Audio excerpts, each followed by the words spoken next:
So dit is my 'n besondere voorreg almal om vanaand 'n hulronk in te stel op ons koningin, Mimi Coetzee. Mimi Coetzee.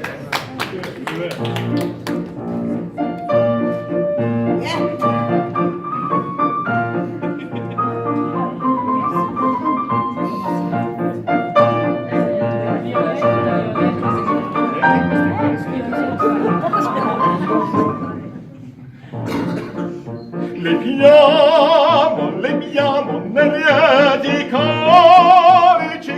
Ek is Kurt Grobbelaar. En jy is die een wat alles gereël het. Hoekom het jy dit vir haar gedoen? Mimi het absoluut 'n weergalose loopbaan gehad. Ek meen dis 'n besondere loopbaan wat Mimi gehad het. Maar daar's 'n ander kant wat in 'n groot mate half in die volksmond verwaarloos geraak het. En dit is wat Mimi gedoen het vir kunstenaars in hierdie land.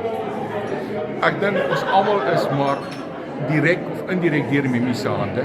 Met hierdie vurige humeur, is hierdie sagte hartjie. Sy het 'n stoute sin vir humor.